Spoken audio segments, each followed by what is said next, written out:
Obsesif, ngobrol santai, seru, dan inspiratif. Kembali lagi bersama gue Tengah Pribadi di podcast Obsesif. Nah, hari ini kita udah bersama dengan seorang psikolog dan juga kemarin di Twitter gue ya muncul beliau ini mengoleksi sebuah NFT yaitu Metaverse. Wah, waktu itu lagi ngetren banget nih. Nah, kita udah bersama Konago Tijena. Halo Konago. Halo Nat, apa kabar? Baik. Gimana kabar juga Konago? Ya, gitu-gitu aja sih sebenarnya sih. Nggak terlalu baik, tapi nggak terlalu buruk juga. Doing Wah, fine, ya. sebelum kita ngobrol lebih lanjut nih, mungkin Konago lagi sibuk apa sih sekarang? Ya, biasanya sih ya namanya juga profesi sebagai psikolog. Jadi mainly kesibukannya memang ketemu sama klien sih. Jadi ngadain konseling, ataupun mungkin kadang-kadang ngisi webinar, talk show. Tapi ya biasanya itu. Nah, di sela-selanya baru mengikuti dunia per NFT-an. Kayak gitu. Mantap nih. Iya, tapi sebelum kita ngobrol lebih jauh tentang NFT, nah mungkin teman-teman ini ada yang belum terlalu mengerti tentang NFT itu sendiri. Mungkin kita ke pertanyaan paling fundamentalnya dulu gitu ya, kok ya. Sebenarnya apa sih itu NFT? Dan kalau misalnya Konago minta, aku minta buat menjelaskan NFT dengan bahasa Konago. Nah, boleh kok. Ya, ya. Oke, ya mungkin aku coba jelasin dengan bahasa aku gitu ya. Karena kan aku bukan blockchain expert ataupun apa gitu kan. Jadi mungkin bahasaku lebih awam gitu. Jadi ibaratnya kan kita kenal memang saat ini sedang ngetren tuh sistem pencatatan informasi berbasis blockchain dan lainnya gitu. Dari sana kita kenal cryptocurrency dan lain-lain. Nah, salah satunya yang lagi beken sekarang tuh namanya itu NFT atau singkatannya tuh non-fungible token. Ibaratnya token yang berbasis di internet di blockchain yang tidak bisa diganti, tidak bisa di-replace, dan ibaratnya itu tercatat di sistem blockchain sehingga itu dinilai langka secara digital gitu.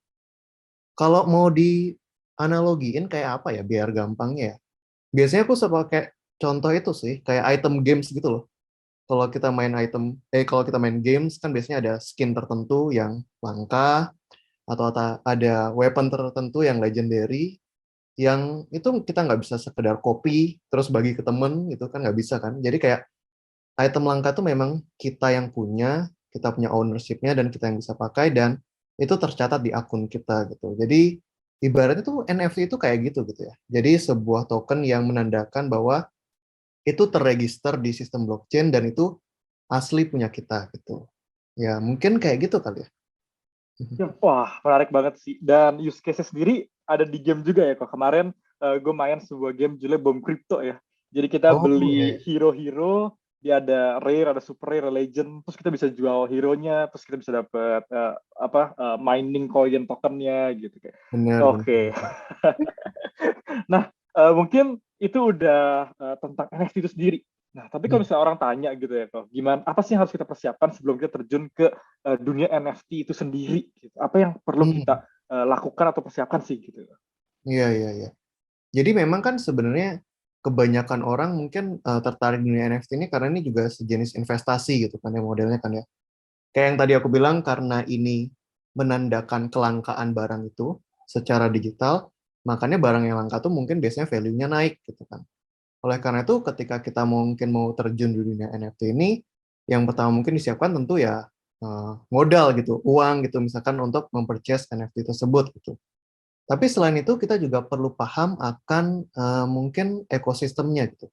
Jadi kan ini memang berbasis blockchain gitu. Jadi mungkin kita perlu sedikit memahami dulu cryptocurrency itu seperti apa, sistem mengirim cryptocurrency seperti apa, dan yang aku rasa juga perlu kita pahami adalah bagaimana dunia digital ini beroperasi gitu. Ketemu orang di sini, apa yang kita harus perhatikan, berjaga-jaga, identitas diri, privacy, yang seterusnya itu juga menjadi suatu hal yang penting gitu. Karena banyak orang teriming-imingi masuk dunia NFT dengan apa ya, iming-iming duit yang banyak gitu, dapat uang banyak. Tapi banyak juga yang kena tipu gitu di sini gitu. Karena ibaratnya dunia digital ini dunia di mana banyak orang anonim gitu kan ya. Kita nggak tahu siapa dia, kita nggak tahu dia di belahan dunia mana. Jadi ibaratnya tindakan-tindakan kriminal dan juga yang bisa mengganggu satu sama lain tuh banyak terjadi di sini gitu. Itu jadi juga harus dipersiapkan gitu secara mental dan juga persiapan privacy dan keamanan diri mungkin kayak gitu. Oke, menarik banget nih. Dan juga sistem si cryptocurrency atau blockchain ini unik banget ya karena dia terdesentralisasi. Jadi kalau misalnya Nah, kita main game, kita beli sesuatu, ya datanya semua ada gitu. Kalau misalnya sekarang di NFT kita yang punya data sendiri, kita punya haknya penuh di kita gitu ya, Kak, ya. Itu juga benar-benar. jadi hal yang menarik. Nah, kalau ditanya gitu ya, Kak, apa sih yang akhirnya membuat Konago sendiri memutuskan untuk mengoleksi NFT gitu? Hmm, iya iya. Pertama tuh ibaratnya kan gini, kan aku kan berprofesi sebagai seorang psikolog gitu kan. Jadi kan tentunya dulu sih di kepalaku ya pikirannya cuma ya bagaimana aku berkarir, bekerja dan mungkin ibaratnya ya mungkin mendapatkan income dari sana gitu. Nah, cuma seiring mungkin berkarir dan bekerja dan lainnya, orang-orang kan mulai bilang kita harus melek secara literasi finansial juga gitu. Makanya tuh awal-awal mulai belajar juga, oh ini ada yang namanya reksadana, ada yang namanya saham. Tapi entah kenapa tuh nggak bersemangat gitu sih investasi di sana gitu. Kenapa? Karena mungkin kayaknya aku nggak begitu excited ibaratnya kayak baca laporan keuangan perusahaan dan lainnya. Itu out of my character banget gitu lah. Nah, terus baru kenal nih ada namanya cryptocurrency gitu. Baru habis itu kenal yang namanya NFT gitu. Nah, kenapa ini menarik? Karena aku ngerasa ketika terjun di dunia ini, komunitasnya tuh orangnya yang aku rasa cukup relate gitu ya, mirip denganku gitu kan. Karena kayaknya melihat 10 tahun ke belakang, zaman-zaman masih SMA ataupun kuliah itu, sibuk main game online, kenal-kenal orang di internet, kayaknya feeling of digital communities tuh kuat banget di sini gitu loh, di dunia NFT dan cryptocurrency gitu. Jadi kita saling punya identitas sebagai kelompok. Kan di NFT itu kan banyak kan kayak gitu ya. Jadi 10.000 gambar monyet semua, 10.000 gambar lumba-lumba semua. Jadi kita yang punya NFT itu punya rasa identifikasi kalau kita tuh bagian dari kelompok itu gitu. Jadi ada perasaan in group di sana, ada perasaan melakukan suatu bareng, investasi bareng dan melakukan kegiatan bareng. Itu yang membuat NFT ini menjadi lebih menarik dibandingkan menurutku ya cryptocurrency ataupun yang lainnya. Kalau yang lain kan kayak trading gitu kan, jual beli dan lainnya. Tapi ini kayak kita menjadi bagian dari sesuatu. Nah, itu yang aku rasa efek dari NFT ini kepada perilaku kita sebagai manusia gitu. Karena NFT ini langka, scarce, dan terbukti ownership-nya, kita tuh jadi sebagai manusia tuh bisa merasa menjadi bagian dari kelompok tertentu atau project tertentu dalam sistem NFT ini gitu kali. Apalagi yang kayak tadi Nat bilang kayak ini decentralized, jadi kita nggak, kalau dulu kan kita main game atau buat akun di sosial media, data kita tuh ada di company itu, ada di project itu, tapi dengan itu kita masih tetap merasa memiliki bahwa ini punya kita, semuanya berpusat kita dan kita menjadi memiliki otonomi ekstra gitu dalam berbagai perilaku kita di dunia NFT ini. Gitu. Wah, menarik banget ya sense of community-nya itu ya, Kak, ya. Biasa Bener-bener. kalau anak-anak NFT, walk me gitu. Kacau emang. Dan bahkan untuk beberapa NFT sendiri tuh ada yang bikin meetup offline dan kayak misalnya Board Ape itu ya kemarin ya, kayak yang di Dubai, Bener-bener. kayak wow, bener-bener sampai bisa sedekat itu orang-orang yang punya NFT Ya. ya. Kayak Itu kayak apa sih perasaannya kayak kalau kita lihat komunitas tuh kayak apa sih kalau yang non digital kan kayak punya klub supercar gitu misalkan atau hmm, enggak klub pecinta burung kayak gitu. ya. Jadi sense of community tuh kayak gitu sama Hmm. persis dan ini terverifikasi gitu.